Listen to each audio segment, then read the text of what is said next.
Yay! Hello, everyone. I'm Samantha Brentmore, and welcome to the Rosemoor Roundtable, a limited discussion series hosted by myself and Rose DiOro, covering a range of topics specific to the romance audiobook industry. This 8th roundtable discussion centers around navigating large-scale success in the romance industry and beyond. Today's discussion is being live streamed, and I will be keeping an eye on the incoming comments, while the roundtable itself will be moderated by Rose. So without further ado, here's Rose. Thanks so much, Samantha. Hi, everybody. This is such an exciting day. We've been planning this one for a really long time. Today, we have Kennedy Ryan and Julia Whelan with us, who I'm sure you all know and love. I certainly love their work. I'm going to just, not that they need introductions, but I'm going to give a little bit of background for them both before we dive into our conversation. Kennedy Ryan is a Rita and Audie Award-winning author, US and a USA Today bestselling author. She's been featured in USA Today, Entertainment Weekly, Glamour, Cosmopolitan, Time, O Magazine, and many, many others. And very soon you will see her work on TV as well. That's the incredible, exciting news. She has been writing or working in the romance industry since 2014. That's when her first book published. Prior to that, she had a long-standing career as a writer in other mediums, in particular in journalism, and ran a nonprofit and, just did all the things, and then became this incredible world-renowned author. And so I think you can see why we had her on today for this conversation about career milestones and success in your field. And Julia Whelan started as a child actor in film and TV, eventually becoming known for Grace Manning in the family drama Once and Again. And Julia, you started narrating in 2009. Is that right? I think so, Somewhere around there. Mm-hmm. Yeah. And broke out with titles such as Gone Girl and Educated, racking up Audies, and just, becoming a household name to all sorts of audiobook listeners. And let's see, what else? You are the voice of Emily Henry and Taylor Jenkins Reid books, which are beloved. You have And me. and me as well. Unique experience. You've had this unique experience of being featured in the New York Times, CBS Morning, and more as a narrator. There are so few people, if any, who can say such a thing. And you were the former head of production for Autumn News app, which is now run by the New York Times. Yes. Mm-hmm. And in addition to that, you are also an accomplished author with My Oxford Year. Thank you for listening. And now the soon-to-be-released Casanova LLC. And you have launched your own distribution platform. I just let's take a moment to let that all kind of I was sitting here during the bio being like, how can one person do so much? And you're here to tell us. How can you do it, Julia? It's a lot. You both have just achieved so much and taken on just so many different elements in your creative fields.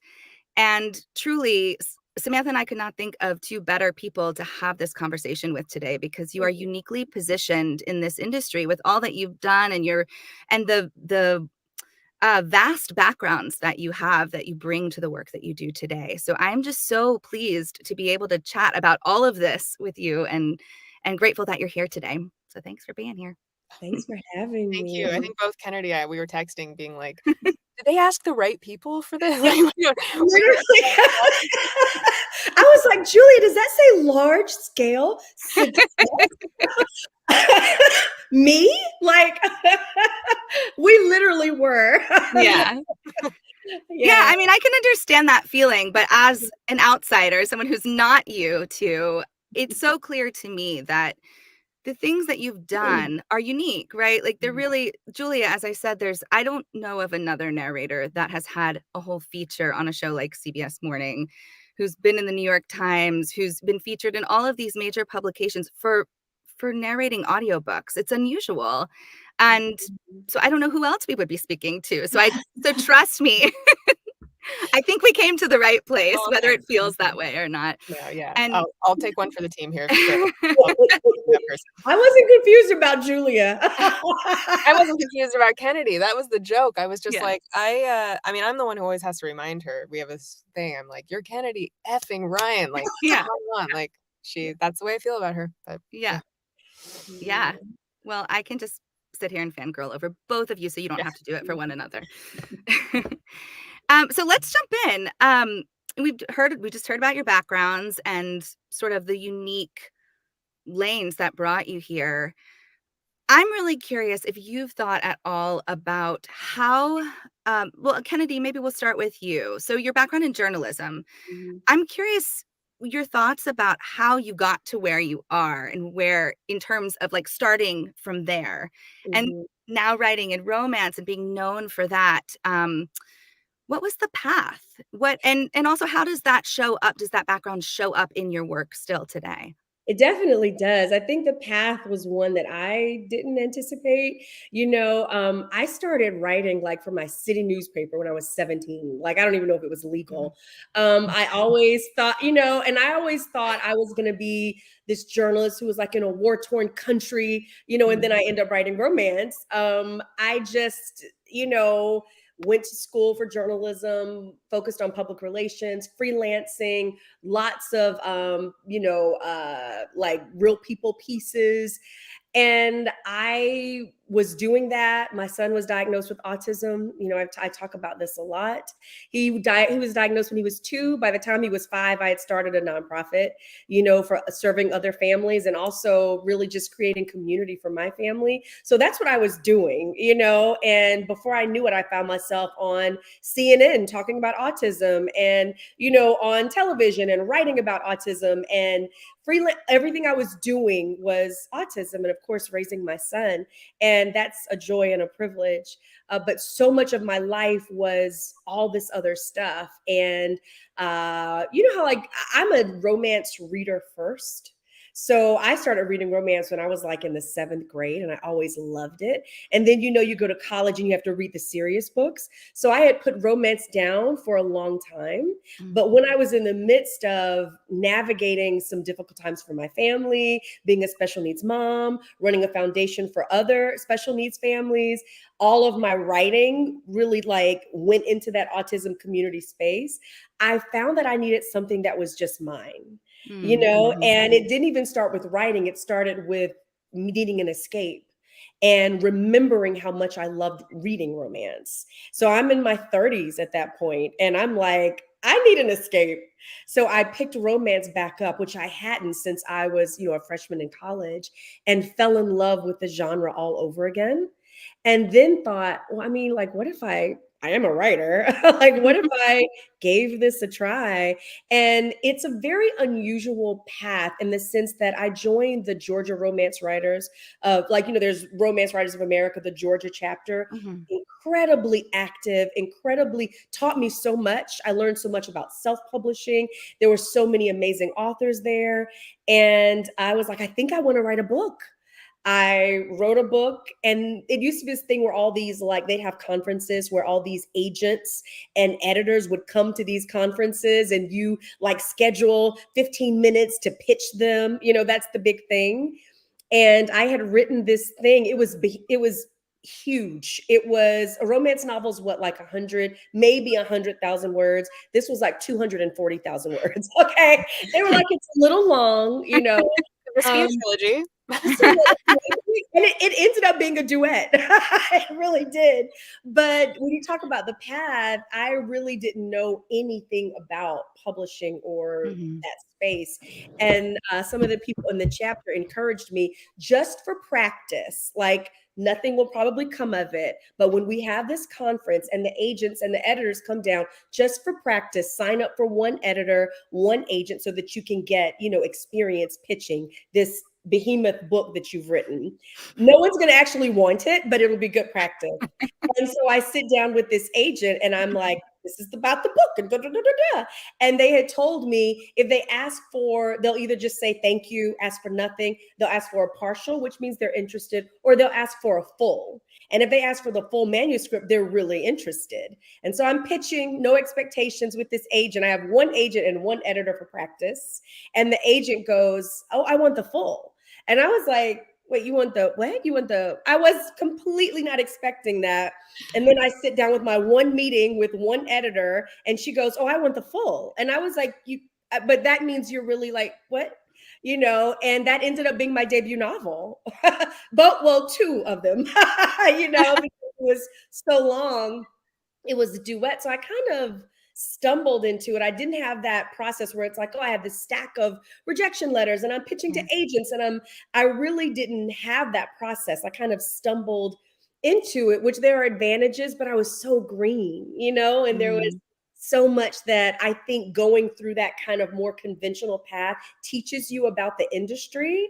And I really had to crash course a lot. And then when I transitioned into self-publishing, it's a whole other learning curve. So, that's kind of how I got into writing novels. I didn't think I would be, I expected to be in, like in a war-torn country reporting from, enemy territory. So to be fair, Romancelandia can feel like that sometimes. Yes, and actually maybe that was good training. So yeah. And how does your I've heard you talk about this in interviews, and I always find it so fascinating. And as an actor, I so appreciate what you say about research and just the way that you approach your writing, which clearly you're drawing from that journalism background. Sure. Do you feel like that approach has set your writing apart? I mean, your writing is special, right? It's unique. It's known for being different in some way, and just like sucking in the reader in a particular way. And I have wondered for a long time if it is that writing approach, and I'm curious what your thoughts are on that. I mean, I definitely, there's no doubt that my background in journalism has shaped my creative process, which for me is probably 60% research, before I even start typing. The first thing I do is like, I have a mood board and a Spotify playlist, and I'll just ride those vibes until I have to actually start writing. But I draft a subject list. Like, I draft a list of people I'm going to be interviewing. And for any given book, like, it could be anywhere between 10 to 20 people I interview.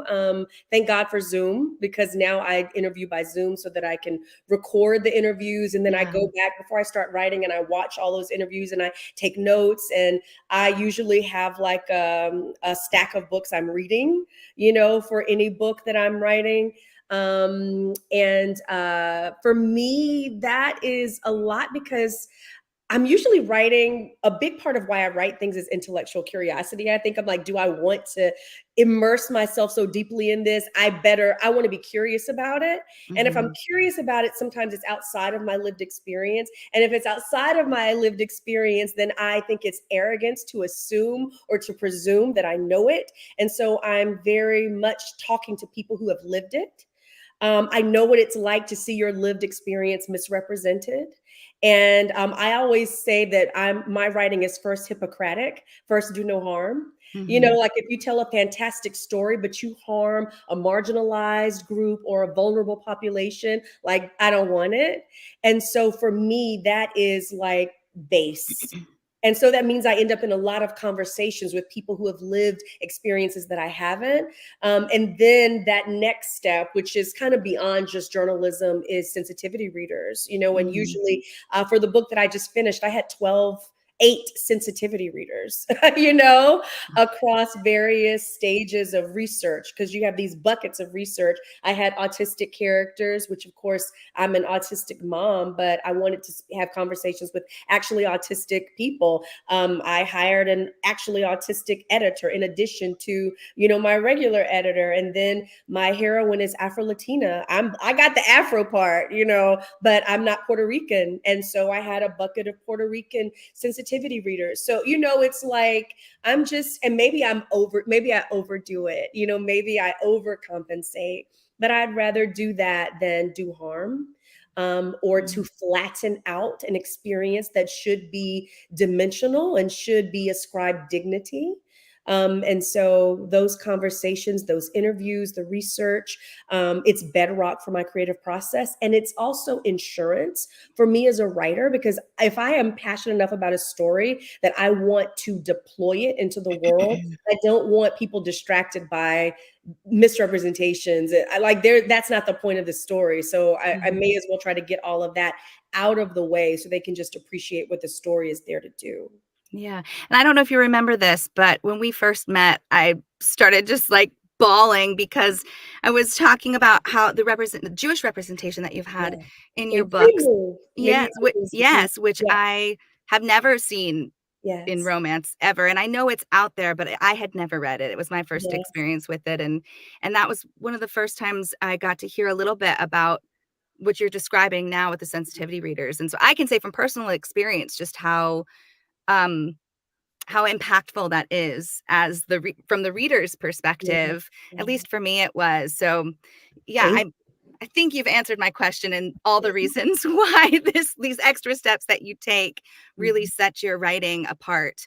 Um, Thank you for walking us through all that and for doing what you do, Mhm. taking that time. It's really quite special. And I'm sure has a has a great impact on so many of your readers. So thank you Thank for that gift to us all. Julia, Yes. so you have a lifelong career as an actor, which, a lot of narrators come to narration as actors. Some on screen, some on stage. I come from a stage background. But you started so young in a professional realm. Um, what I guess I'm curious what, in terms of the industry, not so much the craft, but switching gears industry-wise into narration from being a known entity on screen, were there pieces of, just your knowledge base in that industry that showed up in a helpful way in transitioning to narration, or things that felt confusing? I'm curious about just sort of the influence or lack thereof Yeah. in making that transition. Yeah, that's a good question. I think that, I was a child actor, but I was a very well-trained child actor. Like I was always like, I'm gonna be an actor. My age doesn't Mhm, matter. I was very, intent on being the best actor I could be. And the part I didn't enjoy about it was the fame. mhm, mhm, Made me deeply uncomfortable, and I kind of like ran away from Hollywood and tried to let the fame burn off a little bit. And it wasn't even like I was that popular, but I'd be recognized all the time. And that was just not a place I was comfortable. So with this job, I think one of the first things I realized was that I was always an actor where people knew my face, but not my name.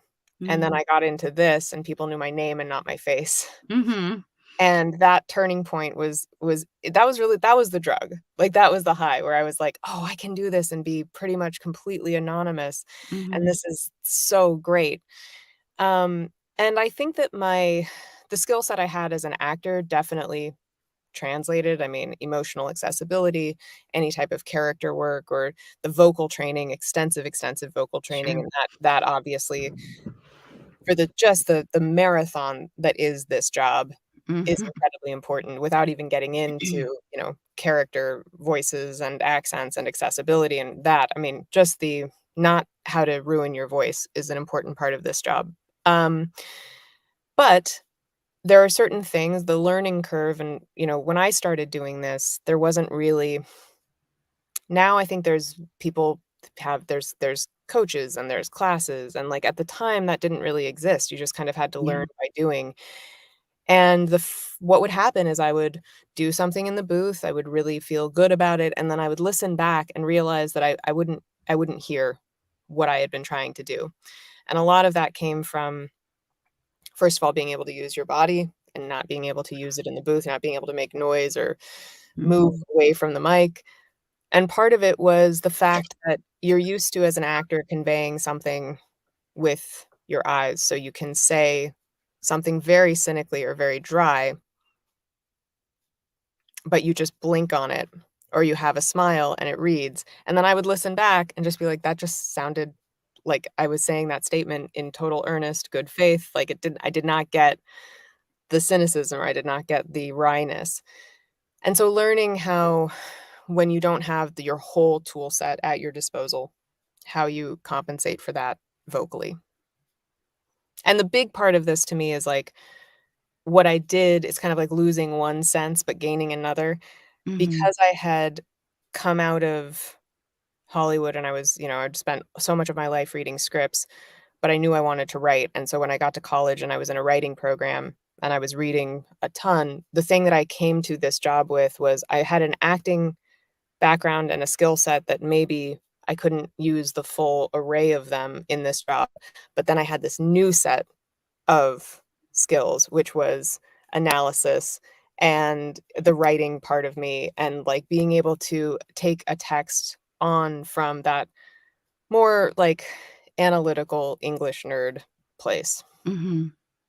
And what about the just like the logistics of the career itself? So I'm hearing a lot. Yeah, what you're saying makes so much sense about sort of the skills you gain or have to shift and pick up along the way for the craft transition. And I had a similar experience too, of just, well, in my case, it was scaling down, right? Yeah. Like being, Well, even for theater to film, it's the yeah, funneling process. Yeah. totally, totally. And so, yeah, there is that. It just takes some time to kind of figure out what parts of your skill set you want to hold on to and what do you need to shift. Right.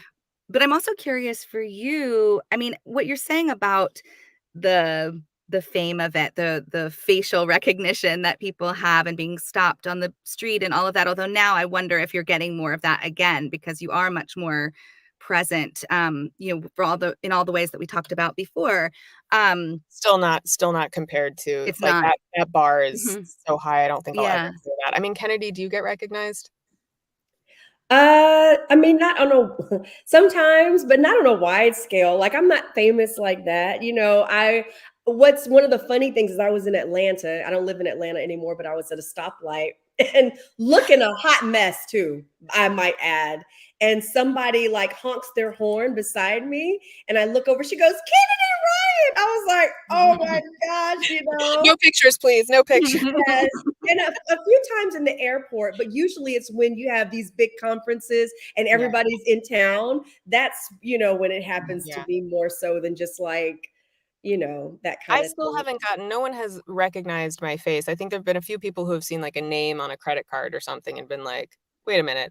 Um, Recently I had the experience though of I was in Ashland, Oregon, and I was going from my like Airbnb down to a tea room to meet one of my friends, and I was kind of hustling, and I came to a crosswalk, right as this guy was pulling up to a stop sign, and we kind of had that like, "No, you go first. No, you go Yeah, yeah, first." yeah, yeah. And he was like, "No, no, no, go." So I just was like, "Thanks." And I'm jogging across the crosswalk and his window's down, and I hear my voice coming from his car. No, So that was the first time that's happened. But Wow. that is amazing. yeah. That is amazing. I'm actually kind of surprised that's the first time that's happened. I imagine, like, Don't leave your my voice is house, so. Rose. Like, I I got think, I guess that's a good people are point. gonna have to come to me to Right. like Yes, and I haven't seen I haven't like come across someone reading my book, which is like the same thing, Mhm. where you look up and someone's reading your book. It's kind of like the same thing that hasn't happened to well, me. we're like ebook people. Like, let's Yes, be Mm, honest that like mhm, we're mhm. not those, yes, we're not the books that people and want to be seen reading. I'm primarily an audio girl, so Yeah, that's my bread and butter. yeah. So you both have, so I guess, Julia, as an actor, um, and most of us actors, our jobs, our whole life is spent waiting for someone to give us a job, right? Like, and that shows up in different ways. We audition, we, build connections, all of that. But it's a lot of the grind, right? And Kennedy, I know you've been both traditionally published and indie published. I would imagine with indie publishing, there's more of that grind in a lot of ways because you're doing so much of the legwork. Right. Um, I'm curious to hear about what that hustle looks like now. So we've kind of established this journey that you've both been on in your careers. How has that shifted, that legwork that you have to do where you might have started versus now? And Julia, for you in particular, because you had this following on screen, your hustle may have looked different when you first started in narration, and I'm sure even from when you started to now probably looks vastly different. So can you both talk a little bit about sort of that journey? Yeah, I mean, I I started out in traditional publishing with a lot, which a lot of people don't know, like, because I built my career as a self-published author. So a lot of people don't know that's kind of where I started. But I pretty quickly pivoted to self-publishing, and that is a grind. That is, you do everything. I don't literally mean I'm designing covers, because I'm awful at that, but you're responsible for everything. You're responsible for the editing. You're responsible for the marketing. And at first, it's probably just you. And then you start to kind of add pieces to your team to help, delegate some of that. For me, that transition, it's been very interesting because 5 of my self-published titles were bought, and re-released as traditional. Last year, Bloom bought 5 of my self-published books and re-released them as traditional. So when I look at my catalog, there's very little left, that is completely self-published. And it does look different, because I'm not necessarily as much like doing ads, because they've been bought by traditional publishers, and I'm like, that's you now. My writing schedule looks different, because when you're publishing as a self-published author, I published more books when I was self-publishing. I've never been someone. I have friends who publish 4 to 6 books a year, which is not, especially with my process, which is just not even possible. Right. But I can remember one year publishing 2.5 books, and I felt like I'll never do that again. Like, for my process. And I know a lot of people, especially when they're self-publishing, publish more than that. I'm publishing less. The editorial process, the marketing process, all that requires is a different kind of grind. It's okay, here are the interviews you're going to do, here's the bookstores you're going to go to, here's the, and the editorial process is much more, is expanded, where it's not just like me and an editor, and then I'm like sending it off to a copywriter. It's like we're back and forth several times, several iterations, and then it's copyright, and copy edits, and then it's like final proofs, and then it's, it's a whole process. It's a much more elongated process. But I think it's more in keeping with the pace of what I write, like organically. But I'm a hustler, it's hard for me to turn that off. So even when I'm traditionally publishing, I find myself acting like an indie author. I'm constantly, oh, look, this person is now writing about romance, and and also it's my PR brain. So I'm very much like always looking for ways to promote. I am not the kind of person to ever presume that anyone's going to work harder for me than I am. So when I come into a traditional space, I'm still like, I'm not just showing up with my book. Like, I want to study about marketing. I want to be involved in that. I'm very involved in covers and branding. And I always have a sense of what is going to represent my story. And I always say this, like, coming from self-publishing where you're running your own business, I am never looking for a boss again. I'm looking for partners, not bosses. I don't have bosses anymore. So I am constantly like, who wants to partner with me? We can do this together, but I'm going to be involved. And so the people who work with me, they know that about me. They know what to expect. And so it's hard for me to turn the indie hustle off. I still, find myself functioning that way a lot, actually. Do you feel like your success and all the things that you bring to the table in your background have afforded you the ability to say, we're going to be partnered? Like, I'm not looking for a boss. Do you think that, do you think that's something that you have to earn? Or yes. Not saying like I've earned it, but I think that, I've been publishing for a while, and I think that the people who approach me because of what I've done and because of what I do, and if someone comes to me trying to change that, then that's not the right working relationship for me. And that's also not me saying that I don't listen, that I don't learn, that I'm not open to hearing other people's perspective. But someone's not going to come and say, oh no, this is not what you should be writing. for me, I am very fortunate in working with publishers who have said to me, like, we want you because of what you do. You're not looking to change what you do. And I can contrast my experience now in traditional publishing with what it was like when I first started, because nobody knew who I was. It was no money. It was just, coming in like off the street. And it's a definite different experience, so, and I don't come in like, you can't tell me nothing, it's not like that. But at the same time, it's like I am running a business, I know my brand, I know my readers, I'm very clear on my trajectory.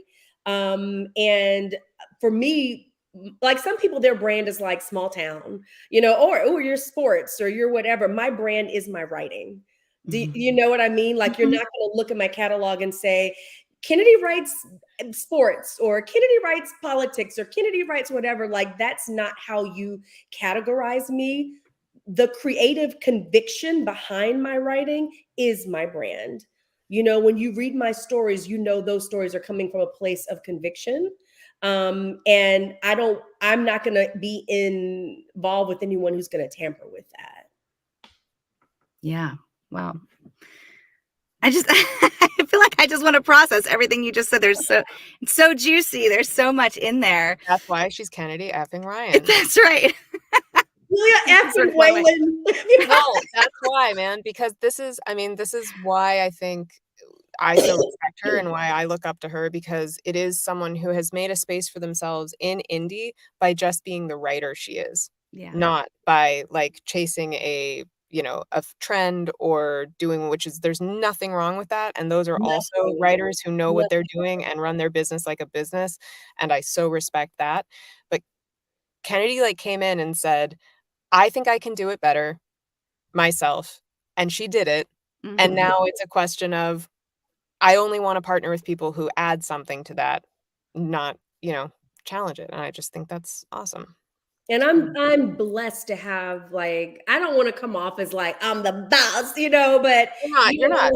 if I'm just blessed to be working with people who came to me and said, we love what you're doing. How can we partner with you to reach more people doing that? Because there are advantages and limitations to being an indie author. You're most likely not going to reach as many people or be in as many stores or whatever. And for me, the stories I was writing specifically centering Black and brown women, I wanted to see those stories I wanted to see those books on shelves and Target, and I wanted to see them on billboards, and I wanted to see, I want those women to see themselves in those spaces. And that was strategically for me, part of that decision is expanding not only my brand, but expanding spaces where marginalized women would see themselves. Absolutely. Yeah.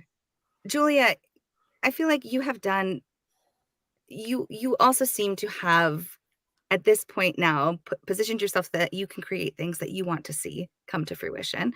We're going to talk about Audiobrary in a little bit, but for now, just in keeping with this idea of the grind and the hustle and kind of getting from point A to point B, can you zoom out on all of the many things that you do and you've created and talk a little bit about that? And was there a turning point for you where you felt like you gained more control of the work that you were getting to put out into the world?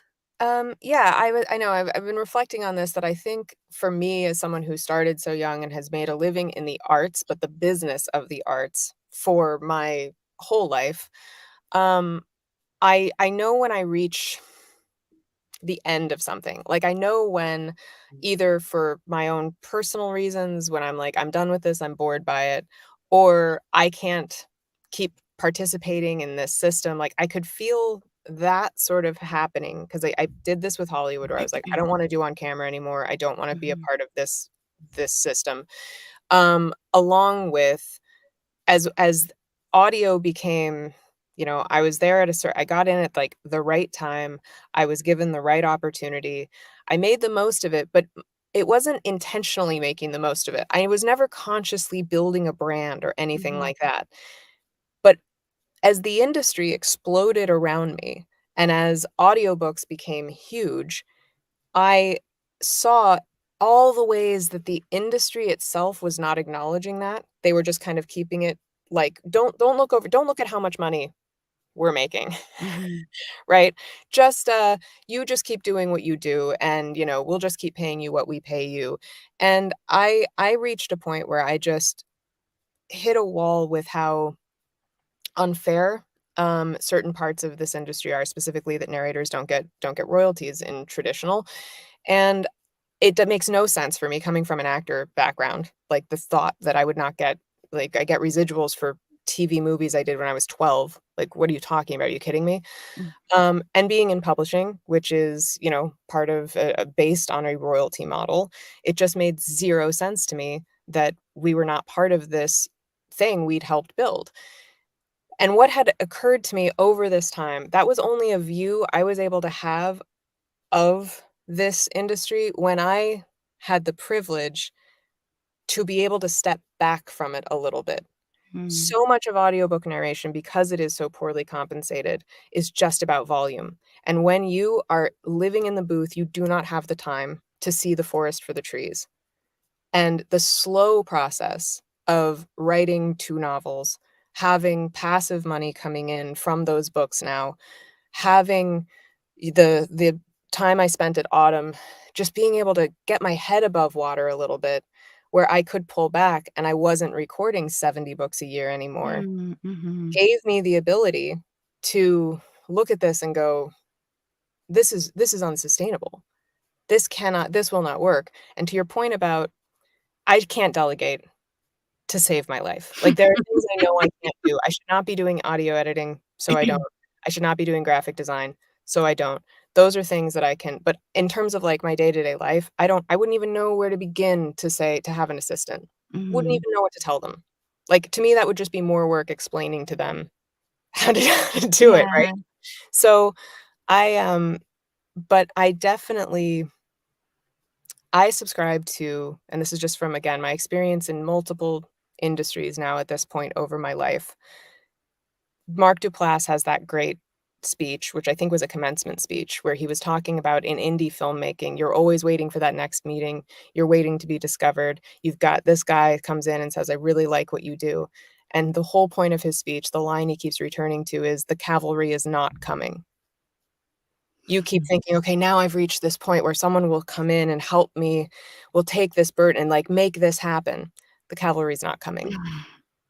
And like that has lived in my head for probably 15 years of the people who come in, who say they're going to do something, who don't, who, have it's a very success creates a very like little, what's the children's book? I don't have kids. I'm like, with the things, with the little red hen thing. Is that the one that's like, I'll help you bake the bread, but and then they don't Oh, eat it? yes. I can't think I That can't one. think of it either. I know what you're talking about. I can't Someone think in the comments may think of it. of Spoiling the analogy. But it. anyway, it's you have to, as Kennedy said, to me, just like be responsible for no one's gonna work harder for you than you. And I don't like this stuff. Like I don't like the brand building. I don't like the self-promotion. This Mhm. was exactly what I hated about on camera.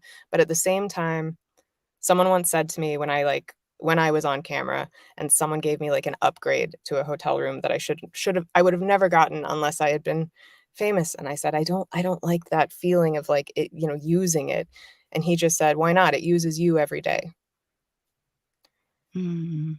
And there is a part of that that is like my brand for whatever it is worth is being used every day by the people who make money off of it. And I'm trying to restructure that. Yeah. Wow. Little Laura, Red Hen. Thank you. thank you. We needed that. You said it. You said Little Red Hen. I Apparently just that's the title. but then I had this moment where I was like, "That's not right." There's Yeah. another one that's like that. Yeah. Okay.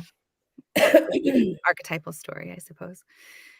Um, yeah, I just listening to you talk about all of that, I'm wondering if you feel again, because you have this particular position in this industry and you're noticing things and you've been afforded the ability to step back, right? Like I think for a lot of people a lot of narrators, that grind, that like getting out as many books as you can a year is the success, Yes. right? Like that is it. That's the cap. Right. And to be someone who can step back from that is its own sort of, it just speaks to where you are in your career. Do you feel like, I mean, it sounds like creating Audiobrary was something you did because it was something you wanted to exist. And I have to imagine you thought it should also exist for other narrators. Yeah. If You we're gonna have the sustainability, any kind Yeah, of sustainability moving forward, then we have to change the structure that currently exists because it's not going to work for us in the right. future. Mm. Do you feel like you have a responsibility to your industry to make changes like that, to implement that? You did it, right? You're taking this time out Yeah. of your career to make it. Does it come from a place of feeling like I've arrived at this point and so now I must show up in this way, or is it some other sort of motivation? Um, no, I mean, I don't feel a responsibility, to it, but I genuinely love it, and I wanna Mhm. see it survive, and I Mhm. wanna see the people that I love in this industry, like, we are by far, and again, I say this as someone who has worked in many different mediums and in the arts, audiobook narrators are just the best people. They are just truly the best people, and I want them to be treated better, and I want them to be a part of the process and the success that they, like I said, that they have helped create, and I don't think anyone else was I don't know that anyone, and certainly not on the business side, no one was gonna do this because there's no incentive to do it. Why would Mhm. you give away money? Like, there's no corporate reason Mhm. to do this. And so I'm not saying in any way I'm the only person to do this, and I hope other people do it, but I just it was worth a shot to me because it was either I'm so frustrated that I leave the way I left on Mhm. camera, or I try to, on my way out, try to fix something, and Mm. we'll see if it works, but Mhm. at this point, it was like, Hollywood's not fixable. This I feel is actually fixable because the product is the essential, like, such an elemental, fundamental part of being human, which is storytelling, and Mm. people want that, and, like, this is something that we have the fact that people want this on our side. So, Yeah. Yeah, it makes sense. Um, so Julia, you're moving into sort of this new element of the industry with this distribution platform, and Kennedy, you're now I don't know where you are in process with the television show of Before I Let Go, but what has that been like for you, this sort of next step? And did you envision? I have a couple. I'm gonna just throw a bunch of questions at you about this, and you can answer them in whatever order you want. First of all, I just want to fact check. I had heard you. I thought I heard you say at some point in an interview that that was the first book you wrote. Is that right? Yeah. Yeah, Okay. it Before I Let Go in its original form actually predates my debut novel. I Okay. had written it, on a whim when I was thinking, could I be a writer? Like this kind of writer? I wrote it, full novel. It was very different than the final version of Before I Let Mm, Go. mhm, And mhm, it was like the character names were different. It was a divorced couple. They did experience the same losses. They did have kids. They had their own business. Like the structure mhm, was there. But I always say that this book is waiting for me to grow up, mm, because I wrote it like 15 years ago, and I've changed so much as a mom and as a wife. And it had all of the hurt and none of the healing. mm, And I think that was because I had never experienced real depression or therapy, or there's just so much I've experienced. It was a young woman's book, mm, and mhm, I've lived 15 more years and it completely changed me. And so it's a very different novel. But the basic structure of it was there. I had written it kind of on a whim. The only people who ever read it were my sister and my husband. They were like, "This is so good." And I'm like, "Yeah, your family always says that."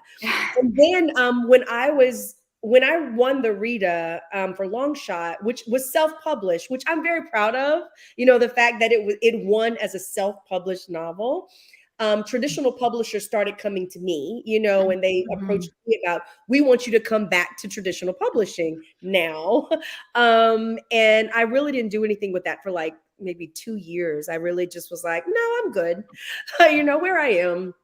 And then I decided, for a lot of the reasons that I was talking about before, really wanting to put stories about marginalized people and put Black and brown women on covers in bigger spaces, and really wanting to export that. That was a big part of me making the decision to transition from, okay, I will go back to traditional publishing, still hybrid, but I will go back. And I really had no idea what I wanted to write, because that's not how I come to story, is like, you know, okay, this is what's so big, and there's nothing wrong with this. This is what's so big right now, or these are the tropes, or these are the whatever. Like, I'm usually not so much inspired as incited to write. Like, I see something happening, I'm like, that's pissing me off, you know, I'm gonna write about it, you know. There's a lot of female rage at the bottom of my books, you know. Yeah. And so nothing was making me furious, you know, and I was like, I don't know what I write when I'm not mad. And my husband goes, what about the divorce book? And I'm like, that crap, that trash. He goes, no, baby, it was good. Like, just pull it out and just look at it. And I was like, maybe it's salvageable. And that's what became, you know, Before I Let Go. And so yeah, that was the first, I mean, technically that's the first book I ever wrote. It's very different. Like, you know, I would not cheat the sensitivity readers, the therapists, the editors who were so involved to say it's the same book. But yeah. I forget what your other question was. I didn't get to them yet because I was curious about that. But my questions were going to be, did you imagine, did you ever set your sights on this moment? Did you ever think, like, I'm going to write something, I want it, especially thinking about, I want, you know, Black and brown faces on covers. Did you ever think, I want like an even bigger platform, I want more presence, and kind of find your way there? Or did this come as a surprise? Like, at what point in the journey did this, and it's happened before, but there were other iterations that some books that were maybe going to be turned into a movie or TV show that ended up happening. Like, was that always part of the hopefully part of the plan for you, or did it just come your way? I think there's a couple of ways to answer this. Like, I think that there's a younger version of me who would be like, oh my gosh, no, like, it's such a surprise. Like, I can't believe this is happening. But I think the more honest version of me is like, you know, authors, I think all of us are like, wow, I would love to see my books on television. You know, for me, at a certain point, very early on in my career, I decided that was something I wanted, you know, because I felt like I was doing worthy work. I felt like the stories that I was telling, I wanted to see those stories in bigger spaces. I was not seeing enough of those stories on television and film, and I wanted to do it. And I felt like my work was capable of it.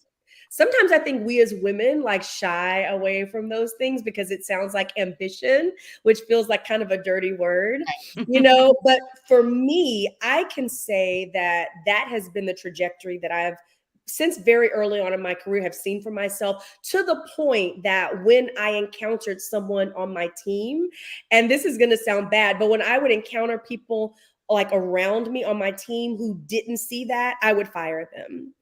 You know, I'm like, you know, like, I remember having an agent, and I won't call names or anything like that, but I remember having to say, I really believe that my work could do this. And she was like, it's hard, and you might want to manage your expectations, da da da da. It wasn't, she's right, it is hard. And she's right that, like, the vast majority of things that are optioned are not even ever made. Like, it's a slim little, you know, group of things that are optioned and make it all the way to screen. For me, it was her not actually seeing what I was capable of, her not actually believing that my work deserved the energy it was going to take for us to get it there. Anytime I've encountered at certain points in my career, when I decided to transition from traditional publishing to indie publishing, an agent was like, I don't think that's smart, I don't agree with that, and really like that, I was like, well, we don't work together anymore, you know, like, we're misaligned. So for me, I'm not saying I always knew this was going to happen, but what I am saying is that I felt like I was writing work that was capable of it. And I started making decisions that would put me there. Meaning, I did get rid of that agent who didn't believe in me. And then when I got with a literary agent, and all the authors in that agency used this one film and television agent. She didn't hustle hard enough for me. I said, "You're not mine. I'm gonna go find my own." And that agent that I found is the one that got behind before I let go and took it out. And you know what I mean? Like, every decision was pointing toward this and working toward this. So for me, it's a lot of luck, it's a lot of blessing, it's all of those things. It's a lot of people who are working on my behalf and with me and in partnership with me. But it is definitely something that I saw for myself for a very long time. Yes. And do those partnerships and the conversations that you're having with these creative partners in this endeavor, how do they differ from the kinds of partnerships and conversations you have when publishing a book? And Julia, for you, similarly, I'm curious about publishing Casanova LLC the way that you're doing it through Audiobrary, and before your other books were with Harper. Talking a little bit about the difference in that process as well, and if you two, there might be some similarities in sort of the changes you had to make in the way that you're having those conversations and developing those different mediums. Kennedy, please keep going. You're on a roll.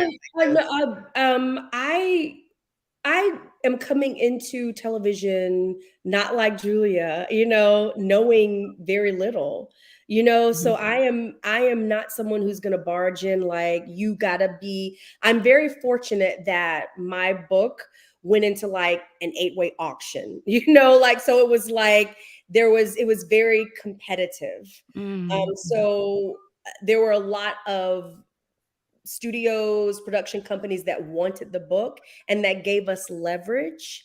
And so I am an executive producer, for the show. So that gives me a certain amount of say. But at the same time, I'm walking into this very humble, like with a humility of like, I don't know the industry the way you do. I want to learn. I'm here to learn. What I do know is my story.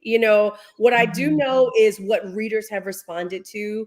And I am not going to be one of these writers who's so attached to exactly the way I wrote it that I'm not understanding that it might, morph and change as it goes into a different space. So I'm learning a lot, and I'm very fortunate, and I'm leaning on my team, like I'm with CAA, and I have an incredible team, film, television agent. I have a great literary agent. I have an amazing lawyer, entertainment lawyer. Like, I feel like I really took time to make sure I had the right team around me. And when I don't know things, I feel like I put people around me I can trust and who are smarter than me in the ways where I'm not smart yet. Who can really give me wisdom, and I feel very well guided, so. Yeah. I think that's what you want to do. Like, that's the goal. So for me, for Casanova LLC, I think it's so interesting that I'm not even sure if you can call what I'm doing here going indie, because I'm not even really going indie. I'm like, it's reversed. Like, I'm starting with audio first through a platform that I built. Like, it's not going into even an indie ecosystem. So I don't even know what I'm doing. Like, it's I have all of these amazing indie authors who I'm sure would be happy to like answer any questions I have. And in fact, Kennedy did this for me recently. But it's also like, I'm not even there yet. It's definitely different. I can say it's, different from obviously being in the HarperCollins machine and, having a book coming out traditionally, but I don't even have a book yet. Like, we are just dealing with audio. And so it is my own completely weird little world right now. And I mean, I love it. I'm enjoying it. I'm not like a naturally entrepreneurial person. I would much rather just be like performing and writing and not have to worry about anything. But again, it's like when you're looking at how something is done, sometimes things just have to be fixed, and you've got to take a stab at fixing them.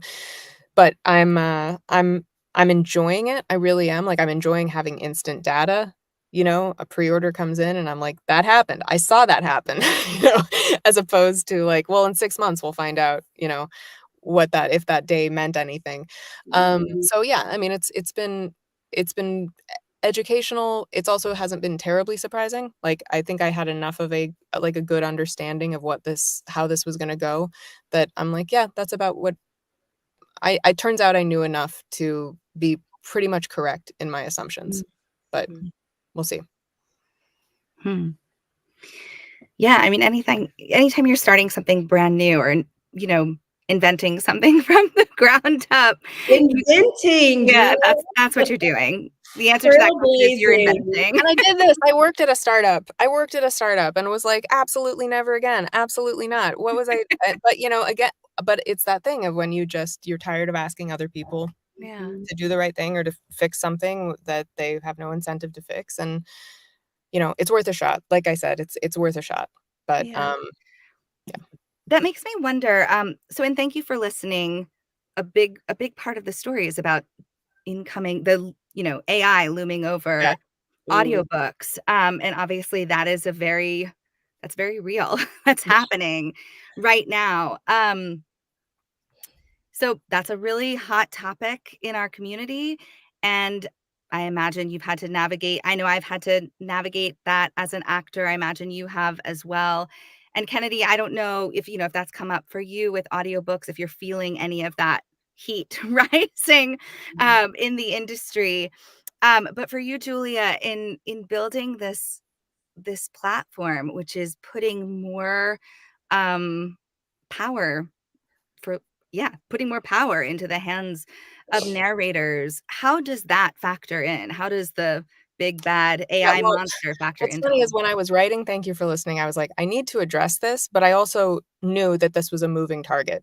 Like, Mm. at every point when I would write it and then I would revise it, I would like be dealing with a little bit more information and then a little bit more information. So at a certain point, you're just like, I was like, this is what it's going to be. This is going to be like time stamped for exactly like when this book came out, that's what we were talking about. And I think that for me, my sort of optimistic take on all of this, and this is not to diminish in any way how it's upsetting the industry and it's changing lives, and I don't want to take anything away from that. But my optimistic bent is that for the longest time, since this was the only mode of production, we were not getting the respect that we deserved because there was nothing to contrast us with. So for me, I look at that and it's like the way that I feel. I used this analogy before, but it's the way that I feel about plastic plants, where it's like that does its thing. It is what it needs to be for what it is, but people still have real plants because they want to have a relationship to something and they want to watch something grow and they want to see their actions affect this thing. When electricity happened, people didn't get rid of candles. Candles, again, this is an elemental human thing of flame and fire, and it's atmospheric, and it makes us feel a certain way. That is a very different thing than that. And so for me, I look at this going, that's here. It was always going to be here. This was always happening.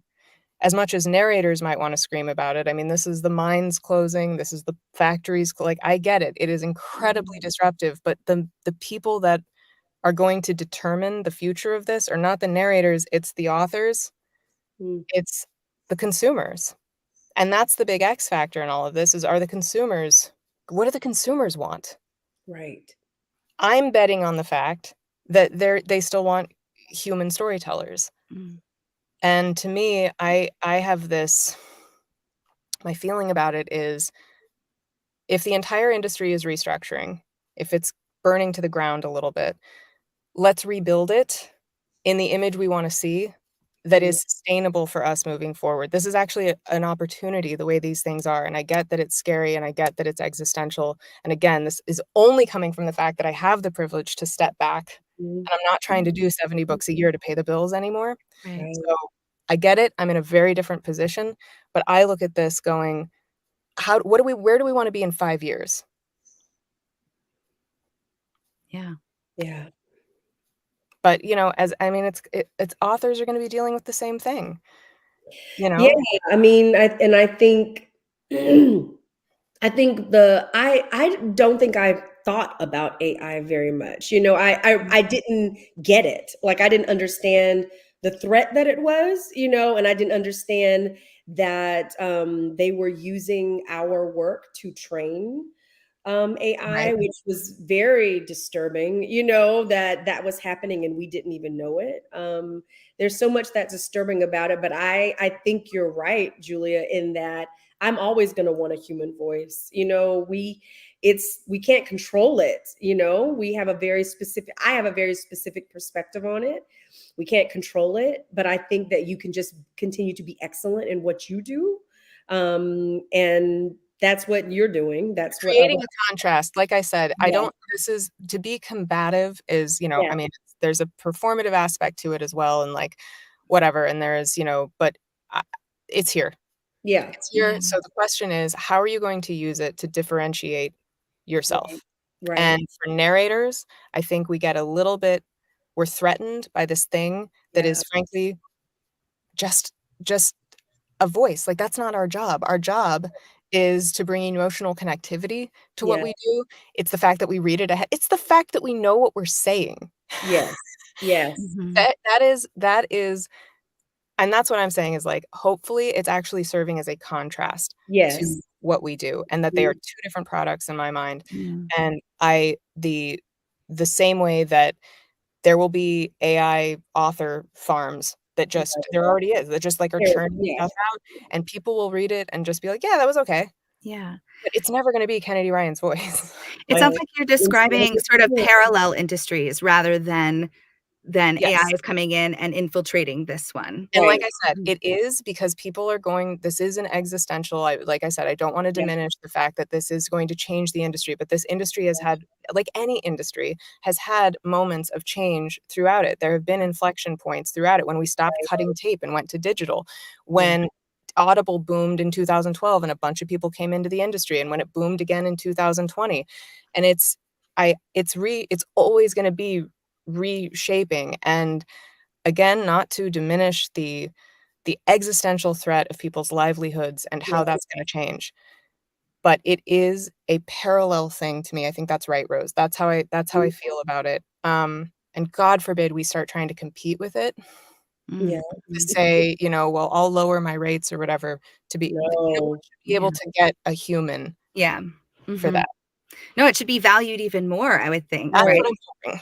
Yeah. Yeah. That's how I'm trying to spin this, if that makes sense. Like, I think about this a lot. It really reminds me of, when Kindles came out, when Mm. e-readers came out, and sort of I wasn't working in the industry yet, but I was reading a lot of articles at the time from people who were, working in publishing, and the fear of what that was gonna do to the industry. And I don't have the data on this, and Kennedy, you may know, and both of you may know more about this than me, but it seems like the introduction of those e-readers actually created more readers in the end, and helped a boom in the industry. And I think, as you said, Julia, like, imagine people lost jobs, right? Like people who were working on layout and all the elements of creating a physical book and lost again, jobs. bookstores, but look at the journey that Yeah, brick-and-mortar yeah. bookstores have been on Mhm, in the last Right. 10 years.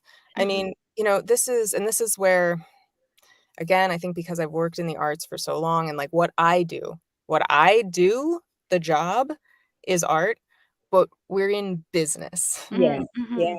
And I think sometimes reminding people you've got to have the bird's eye view of business and business rhythms and business cycles, and Mhm. like just be aware, be self-aware of you in this larger thing. Mhm. Right. But again, it's hard when you're doing 70 books a year and you're just trying to keep the lights on. And yeah, it's an inflection point, that's for sure. Mhm. Yeah. So much to think about and unpack there. But I did just really appreciate, that was an element in your book, because obviously it's a big part of Well, so much of what that you're book, writing thinking. that book, so much of it was like, first of all, I didn't know. I mean, when I first came up with this idea, which was a long time ago, this was like 2000. I mean, I've been working on some version of this story for about 10 years before the book came Mm, out, but the book itself was kind of in development starting in like 2017. And the big question mark over it was, were there enough people who would even care or know about audiobooks to Mhm. understand the basic premise of this book? Mhm. And, like, coincidentally, by the time I sat down and was actually actively writing it, taking this gamble, was 2020 right. when it really kind of exploded again. Mm. And at Okay. every point, my decision making was, what does the audience need to know? And, like, what do I talk about in this industry? And there were just certain things that I felt, because a lot of it was even introducing people to the concept of there are actual human beings behind these books that you Right. listen to. And I get those comments now on posts when people post about the book saying, I never even thought about, like, the job behind the job. It's not what I thought. That's not how I thought it happened. And Yeah. so just trying to pick things about the industry that, like, would clue people into what was happening. But Yeah, I mean, talk about feeling seen in a book, and kind of going behind the curtain a little bit. I know I've told you this story before, but I was listening to your book on a plane on the way to Love in Vegas as a romance narrator on their way to a romance convention in Vegas, which was the most meta thing that has ever happened to me. yeah, But I was so I was so and I didn't actually know I didn't know much about what the book was going to be about until I started listening to it, having the experience of the main character. Um I yeah, I just I I I felt really seen in that moment, right, and I know it sounds like you're writing it with, other readers in mind and shedding light on what this is like, but I think for a lot of narrators, I imagine a lot of narrators had a similar experience to me in that. Um, so I wanna shift gears a bit. Kennedy, we're talking a lot about sort of. I'm frozen. I'm not sure if I'm frozen for you guys or Oh, if you can still hear me. oh, you you are frozen. We just you thought you had I a are am very nice smile frozen. on you. Have the best freeze face ever. Oh, Yeah. no. It's like, I mean, I can pop out and pop back in if you want me to, or, I can just keep talking and you can hear me and not see that I have expressions. Whatever you want me to do. It's up to you. I mean, we can see you. You might just try Okay, turning your camera back, turn it off and turn it back on, and okay, that might I do can the do that. trick. Okay. Let's see if it comes back on. Oh, Nope, well, still frozen. Don't worry about it. If it's okay with okay. you, we'll just keep going because we can hear I'm you this totally time. fine. I'm Okay. fine. Okay. It's like a headshot there. Um, so I wanted to shift gears a little bit. You were talking about um sort of being in the midst of your industry, being able to zoom out and see what's needed and think about your own needs in the industry. And you, Kennedy, as the first Black Rita Award winner. And I don't know, were you the first person of color to win that award as well? I don't know if I was the first person of color. I know I was the first Black author to win it. No, I wasn't, because Alexis Daria won the year Okay. before. Yeah. Okay. So I was the first Black author to win it. And then Nisha Sharma won the same year. She was first Southeast Asian. And Minx Malone actually won that same night for a novella. So it was kind of It's a big night. a big night, yeah, Hmm. for Hmm. marginalized authors. So yeah.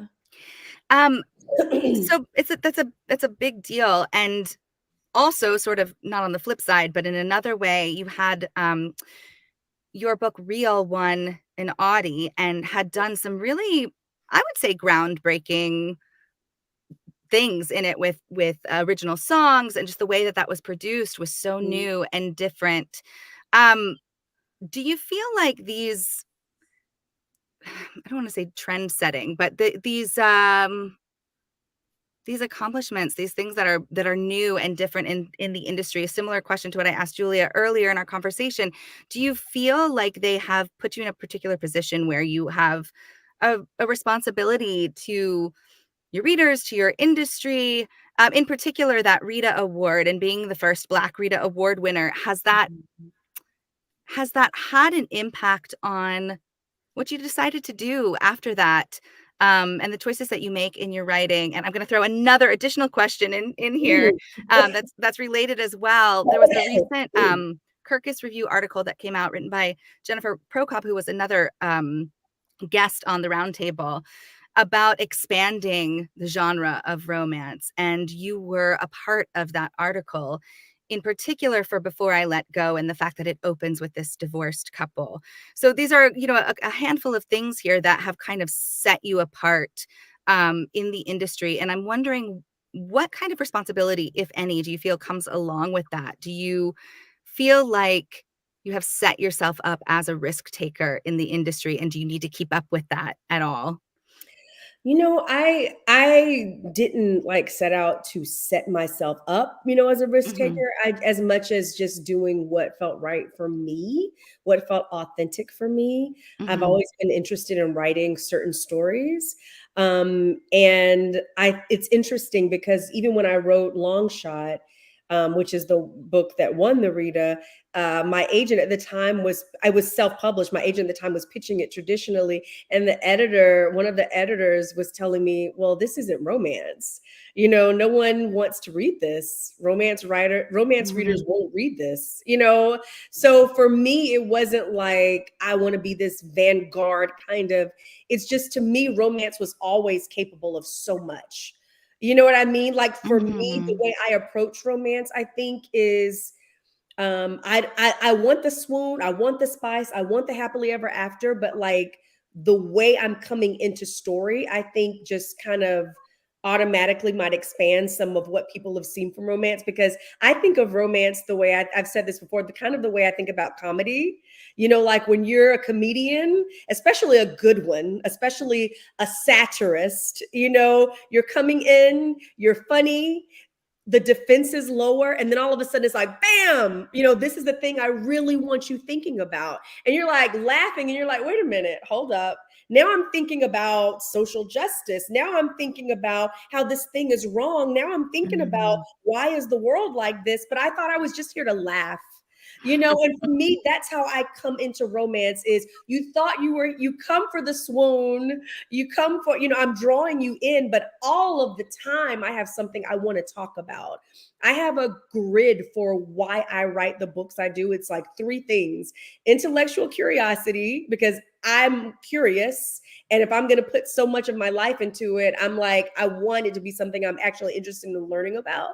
Creative conviction, which for me means, is this something that I actually believe in? If you're like a strengths finders person, belief is like in my top three, and meaning and belief and change. It's the engine for me in everything. And then artistic urgency. Like for me, I'm like, there's something that's going on in the world right now that deserves light and that deserves discourse. And I want to leverage my art to do that. And Mhm. so for me, because that's how I come to story, which is because I'm coming to story with that, you're going to get it all the time with every story. And it feels expansive. It just feels to me like what I want to write. It feels expansive to some people, because not because romance is not capable of a lot, but because sometimes people have limited expectations of what romance would do. And some of that is patriarchy. And some of that is people assuming that anything that women do and that women run and that centers our agency and centers our desire is going to be this one thing. And I think there's a lot of us who are constantly adding layers, constantly adding dimension, constantly asking you to interrogate things that are going on in the world through romance. And so for me, for some people, that feels different and that feels expansive. For me, that's just how I come to story. So, Mhm. you know, I don't know if that makes sense, but For sure. It definitely does. I call it the spoonful of sugar yes. philosophy, yeah. Yeah. Yeah. Yeah. So, did I answer all your question? Did I answer everything? Okay. Okay. Yeah, I would say so. Okay. Um, so both of you have, as we keep talking about, you've reached certain levels in your careers. Um, and there are wonderful things that come along with that. And there's the ability to step back and kind of look at the bigger picture. Are there things that you miss? Are there things that you have to say no to that you wish you didn't have to? Um, what's lost in getting the things that you want? And then how do you set how do you move the goalpost, right? Like what comes next when you've achieved, when your book is being turned into a TV show, and when you have this brand new platform that of your own making, what's next after that? I don't Yeah, think you ever have to remind I never because I never feel like I've reached anything. Mm-hmm. So I never have to be like, well, what am I gonna do next? I mean, if anything, I'm on the other side of it, which is I really should have taken a break. Like, Mm. after last year, I really should have taken a break. I get to these kind of turning points in my life where I've pushed. I mean, the candle is so burned down at both ends, but then it's like the next opportunity presents itself and I go, "Let's do it. Let's go." So for me, I don't know. I can't answer the what's lost question because I've literally been working since I was 12. Mm-hmm. I Yeah. don't know. Like, I don't, I love my life. I love the people in it. I love where I live. I love my husband. I'm so satisfied with, like, the elementals of my life. And so if anything, I just have this, like, there's always this lingering fantasy of just, "What if I just" what if I bounced, right? What if I just said, "I'm gonna, like, I don't know, open a tea shop?" What if I walked away from everything? So that's the only thing. But yeah, otherwise, this is my normal. Like, my normal is just running myself into the ground and Mm-hmm. Mm-hmm. trying to jump from one thing to the next and, yeah. I think that's very actory of you. It is. Yeah, it definitely Yeah. comes from the actor insecurity of, like, the phone may never ring again. Yeah. Yeah. What if I never work again? Yeah. Right. What Yeah. about you, Kennedy? I think that when we were talking at the beginning, like I was like large scale success. Like Mm-hmm. I feel that like I never people sometimes are like, what was that moment when you like knew you broke out? And I'm like, has it happened? Like I don't think in Mm-hmm. those terms at all. I think for me, like when people ask me questions about like when will you feel successful?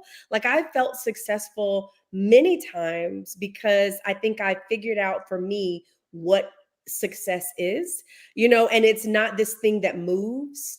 So much of success for me is rooted in impact. So much of success for me is not, did you, make the New York Times or did you sell a lot of books? Because that will like come, go. It might happen, it might not happen. And Mm-hmm. I don't like attaching my success to something that is so out of my control. I like and if I was chasing someone else's idea of success, when I obtain it, it feels hollow. And so for me, I attach success to, okay, you're writing stories out of your creative conviction. You're writing stories for impact. Are readers feeling impacted? Are you? So for me, when I start getting DMs from people who are like, I read Before I Let Go and now I'm in therapy, or people who read Long Shot and they're like, I read Long Shot, I was in an abusive relationship, now I'm leaving. Like for me, that is success. I don't, and everything else is their goals. There are things that I'm like number one when we're talking about Strengths Finder. I'm like number one achievement. So I always am like going to be like, boom, boom, like what's next, what next? But there's a difference for me between like achieving and what makes me feel successful. And for me, what makes me feel successful is when I feel like there's something transformative that happens when my work creates with the people I wrote it for. And so that's what feels like success for me. I have goals. I've always wanted my books on television. That's happening. That's happening for me, and I'm really excited about it. I want more of that. I want that to happen over and over and over again. But if it doesn't, I still have something that I have a metric for success that I have created for myself that feels meaningful. And so I have felt so I don't have to say, oh, now I feel successful. I felt successful since I wrote my first book and it didn't sell very many copies. And people started telling me that, something about it changed their lives. So that I want to keep that. I want to keep that. Mm. A lot of lessons in there. It's a lot. There's a lot to learn from what you just said. It's really, yeah. Yes. Because the goalposts will automatically Mhm. move. They just will. And Always. I don't actually know. I think honestly, unless you're failing, you're living in success. Yeah, Yes. absolutely. So for me, I mean, and even when you fail, you learn enough that it Yes. becomes a success. I just don't, Yes. I'm not even sure that that's something that's measurable. Hmm. I, Yeah. Yeah. but No, I think that I feel so similarly. I mean, it can only Mhm. be determined by you, right? Yeah. And are you living your life the way you want to be? And that could look a million different ways. And Kennedy, what you said in particular about people being moved by your story and that being your Mhm. stories and that being the measure of success, or being inspired to go out and make a change in their own lives. Like that is Mhm. so beautiful. And I've been fortunate to have moments like that with work that I've done, whether I wrote it or I performed it or whatever. And I agree, those are the moments that feel, and those connections that feels like it, right? Like Right. that's the dream. yeah, That's and the that's a dream. part that I remember having this conversation with a friend of mine who, so coming out of a creative writing program, I was a very literary writer for a very long time. Mhm. And when Mhm. my Oxford year was coming out, I was kind of apologizing for it to friends. I was like, this isn't what I was, I mean, like, I just, I just wrote this thing. And I was such a little bitch about my own book. Like I was just it felt awful, but I was very much like, I mean, pay no attention to. And then I started getting those DMs at 2 in the Yeah. morning from Yeah. people being Mm. like, You've rewired my brain. Yes. I'm doing this." And I was talking to a friend who was also came out of a creative writing program, and I said, "You know what it realized for me is, like, I didn't care about impressing people anymore. I just wanted to move people." Yeah. Mm. Yeah. And he said, "Oh, yeah, that's the difference. I still want to impress people." I mean, and that's there. You're Mhm. Yeah, human. You always have that a little yeah, bit on some level, but it's not the main thing. It's not the main thing, you no. know? Yeah. Oh my gosh, this was such a wonderful conversation. I'm just so happy you both, joined me today to No, I chat. enjoyed this It too. was I It's great. amazing. You both have some big things coming up, and I wanna make sure before we sign off that you get to talk about them. Obviously, Julia, we're talking about Audiobrary. Please tell us Yes. when we can hear Casanova LLC, which is very soon. Ah, yes, okay, so for quick context, the book within a book that the narrators were recording in Thank You for Listening was an 8-part audio series, written by this, like, fictitious but legendary, iconic romance novelist, June French, and, very simply, during the writing process of Thank You for Listening, this concept would not let me go, and the concept was such a jokey premise. It was a second chance romance with a gigolo descended from Casanova, I love it. I and love yet, I couldn't stop thinking about it and couldn't stop writing it, and so it is actually the first episode is dropping on Valentine's Day, through Audiobrary exclusively, and you can either pre-order just to get it as episodes, one every week, or you can fast track it and get it all at once, you can binge it, and then there's also a rabbit hole edition, which has is kind of I'm pitching it like the special bonus features on an old DVD, where, Mhm. like, there's interviews with the cast and some of the creators and, just fun behind the scenes stuff. So, Amazing. And quick bonus question for you, because I'm just so curious, because this is a book within a book, and the yeah, original book was published by Harper. yeah.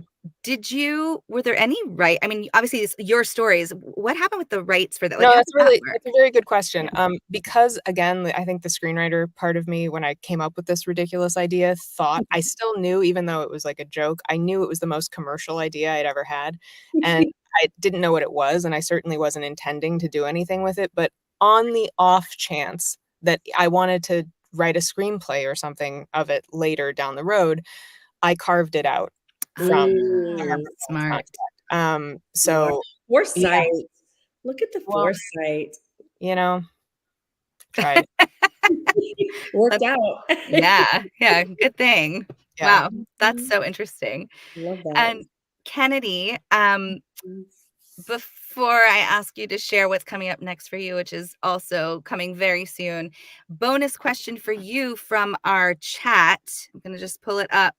There was a question about who your dream cast is for Before I Let Go, if you're even able to I don't know, maybe your dream cast is actually who's going to be in it. You can't talk about it, but if you can.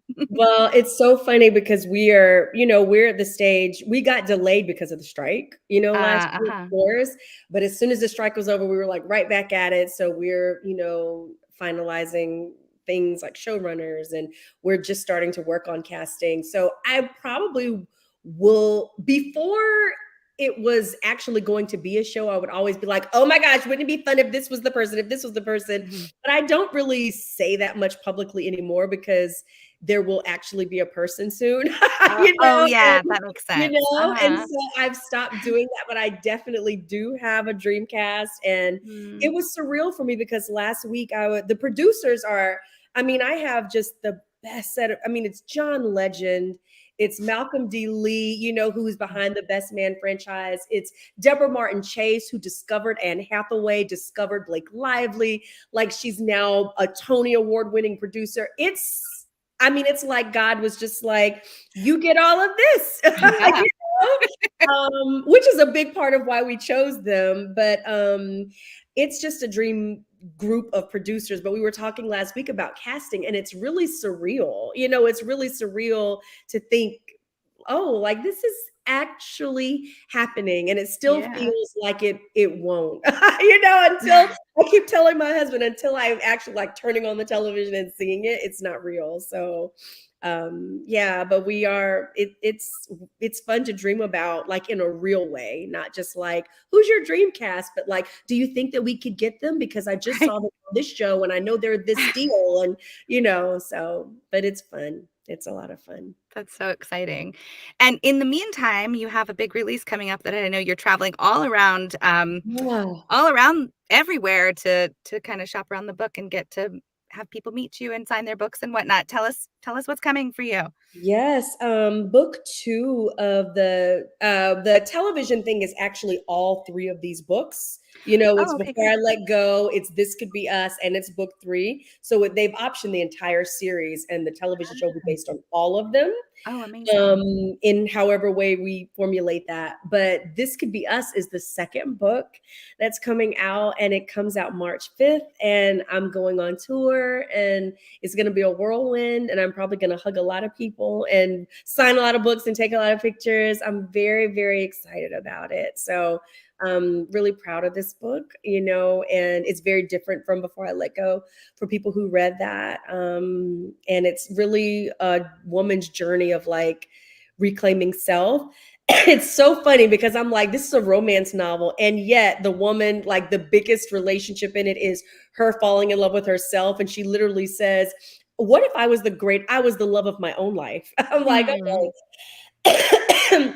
And yet it is a romance with an actual person. So we'll see how this goes. And did you say it releases in March? What's March 5th. Yes, March 5th. March 5th. Yeah. Well, congratulations to you both on your soon to be releases, and thank you, and all of your success. And thank you so much for being with us today. This was just such a joy to get to talk to the both of you. Thank you. Yes.